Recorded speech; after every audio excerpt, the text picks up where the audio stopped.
Bismillahirrahmanirrahim. Assalamualaikum warahmatullahi wabarakatuh.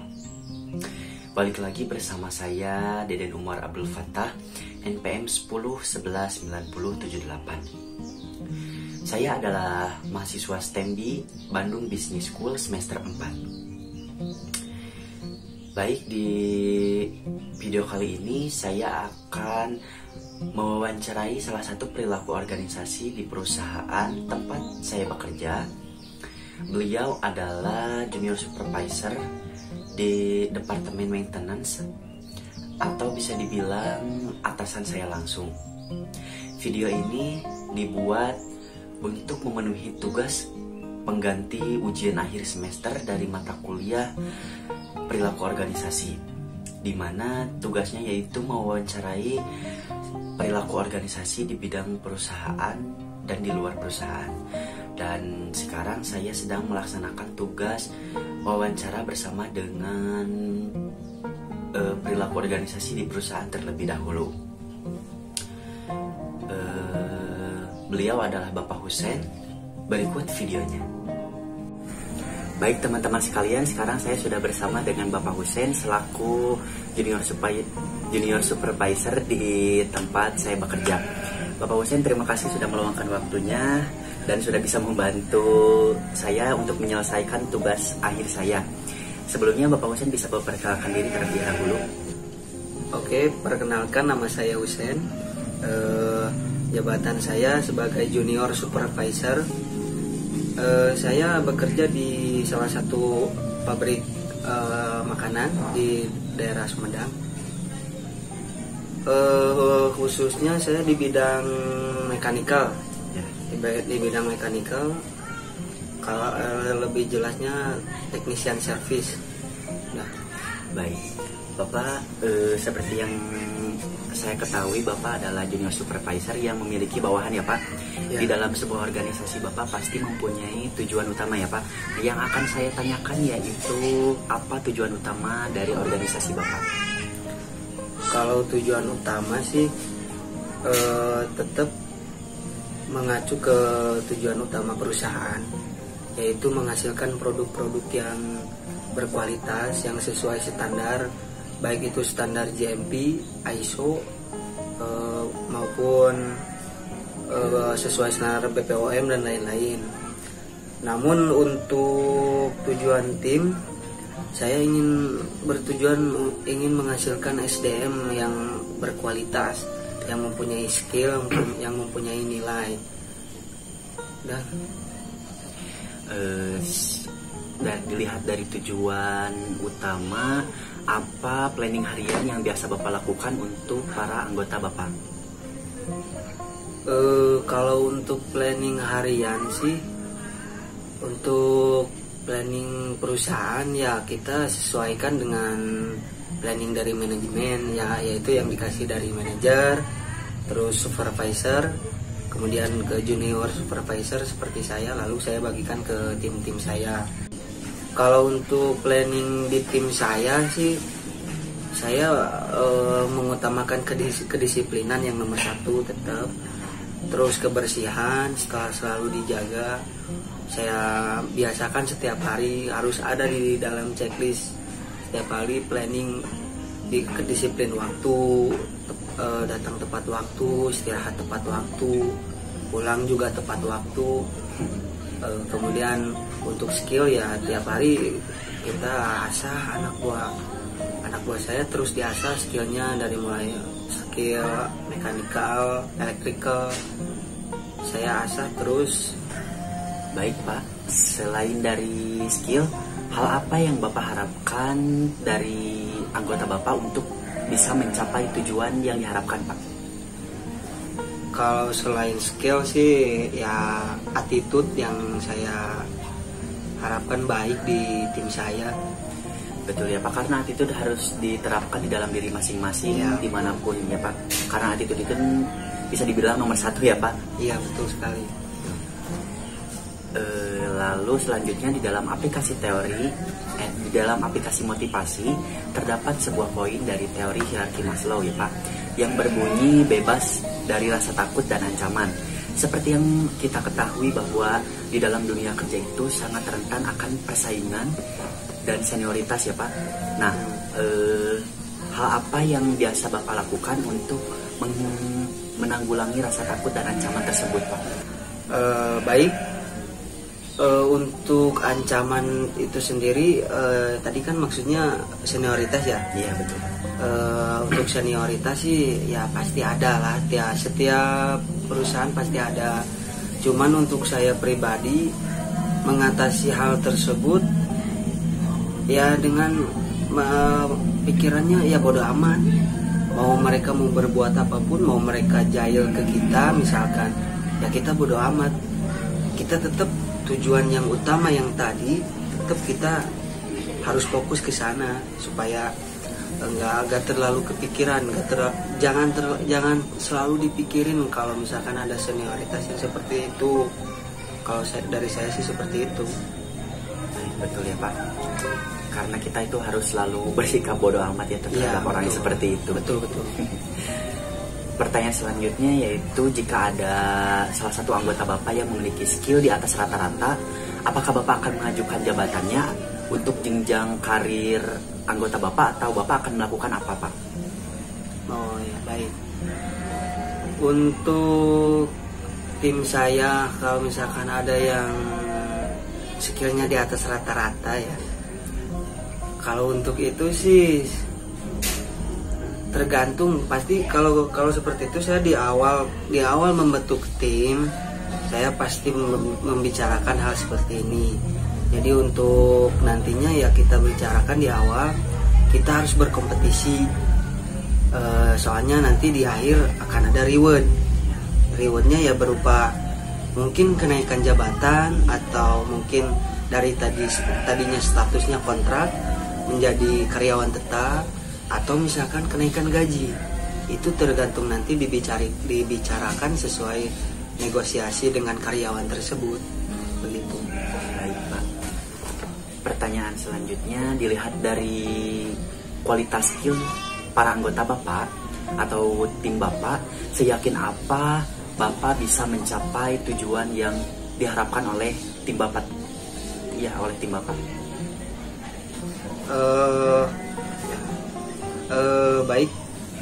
Kalau untuk itu sih, untuk saat ini, untuk sekarang saya yakin 100% bahwa tujuan tim saya bakal tercapai dengan tim saya sekarang.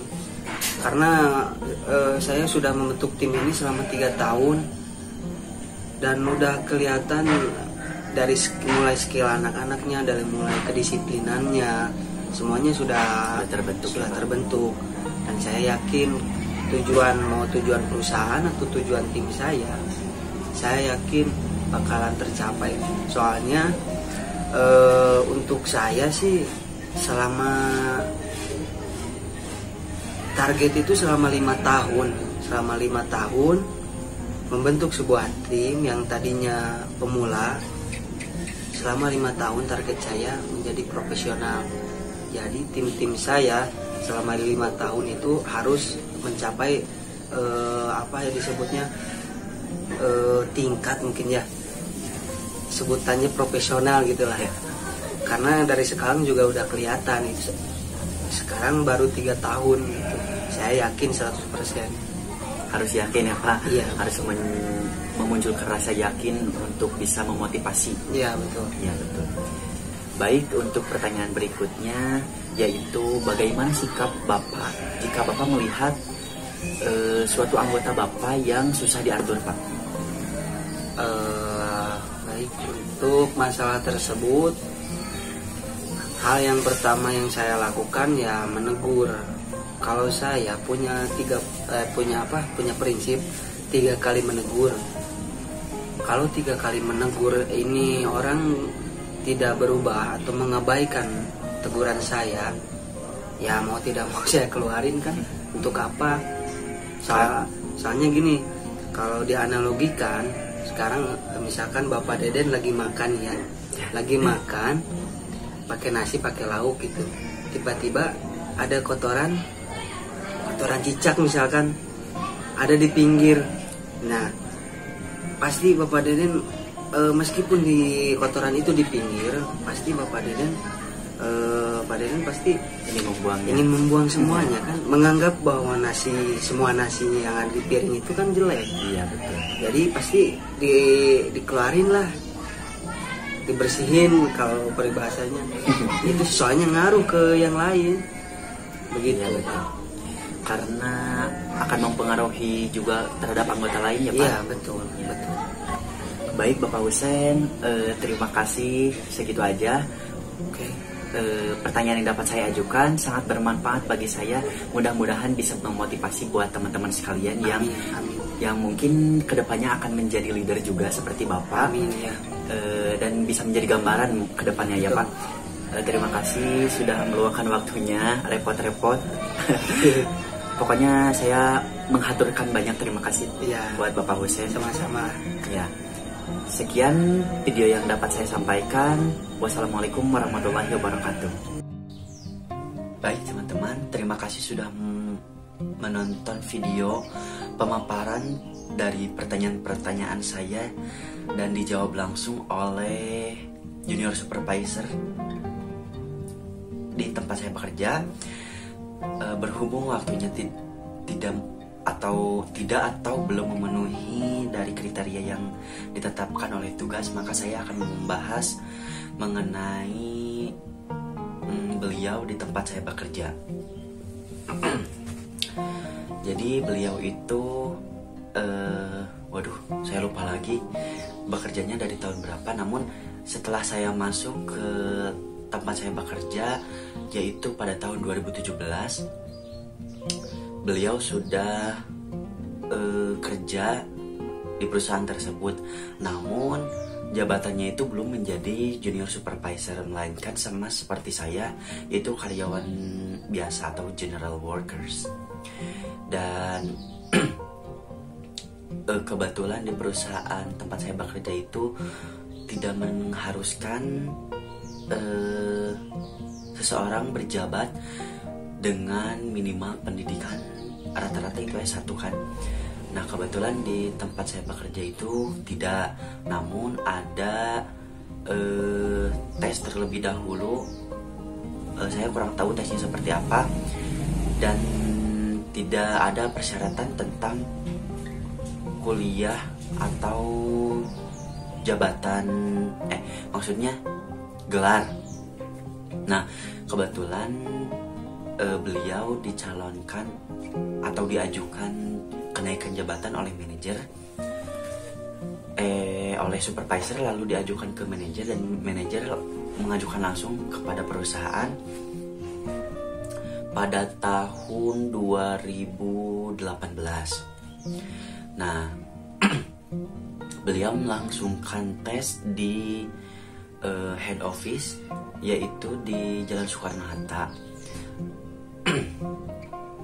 Nah prosesnya juga sejujurnya saya kurang tahu, bahwa beliau sedang melangsungkan tes untuk kenaikan jabatan, karena waktu itu posisinya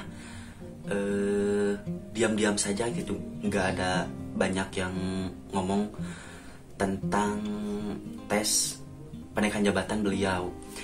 Nah kira-kira pada bulan Juni deh kayaknya, beliau sudah resmi menjadi junior supervisor. Dilihat dari topi, karena kebetulan di tempat kerja saya itu dilihat jabatannya itu melalui topi. Jadi beliau sudah menggunakan topi Volet 2, dimana topi Volet 2 itu artinya menjadi junior supervisor, dan saya pun memberikan selamat kepada beliau. Akhirnya beliau itu diberi kepercayaan untuk memegang tim saya, yaitu tim preventive maintenance pada tahun itu, dan junior supervisor saya yang dulu diganti tugasnya menjadi improvement engineering, tidak lagi menjadi junior supervisor pada bagian preventive maintenance. Nah Dari situ beliau menjabat dan memimpin tim saya. Beliau awalnya memanage ulang seperti perjanjian yang telah tadi disebutkan, di mana ada reward untuk seseorang yang memiliki skill di atas rata-rata. Maka kita seperti berlomba-lomba gitu. Dan bisa dibilang setelah beliau menjadi junior supervisor di tim saya, banyak sekali perubahan atau progres yang dialami oleh tim saya, karena beliau itu memberikan arahan yang sangat dalam, dan seperti telah mempersiapkan itu. Misalnya beberapa bulan ke depan tuh kalau misalnya melakukan ini tuh akan seperti apa. Nah, jadi kita seperti diberi gambaran untuk kedepannya itu seperti apa kalau kita melakukan planning ini. Maka kita itu seperti sudah tergambar gitu, kalau misalnya kita diberi planning itu bakalan seperti apa. Makanya kita banyak sekali progres yang telah kita lakukan dan banyak sekali improvementnya. Nah, mungkin segitu saja video yang dapat saya sampaikan. Mudah-mudahan bisa bermanfaat bagi teman-teman sekalian. Akhir kata, wassalamualaikum warahmatullahi wabarakatuh.